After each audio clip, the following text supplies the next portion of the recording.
Hey everyone, and welcome back to another SFX video. So in today's video I'm going to show you how to create this look. By the way, don't mind my voice because I'm sick right now. So I pretty much just used scar wax and kind of rolled into like little balls, little sausages. I didn't record me doing this because I never really posted on my YouTube channel.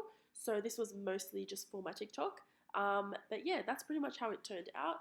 You can just paint specific pieces of scar wax white to make it look like bone pieces.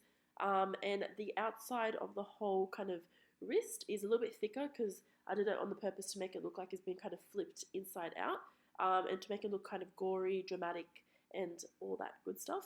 And yeah, that's pretty much how it turned out. I didn't really have a specific kind of idea or was looking at a picture to kind of create it. I just pretty much just went off my head because I'm quite creative like that. So I just thought of something and I just went ahead with it.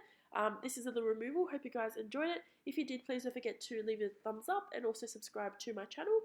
You can also turn on the post notifications so you know every time that I post a new video. Yeah, thank you guys so much for watching, and I'll see you in another one. Bye!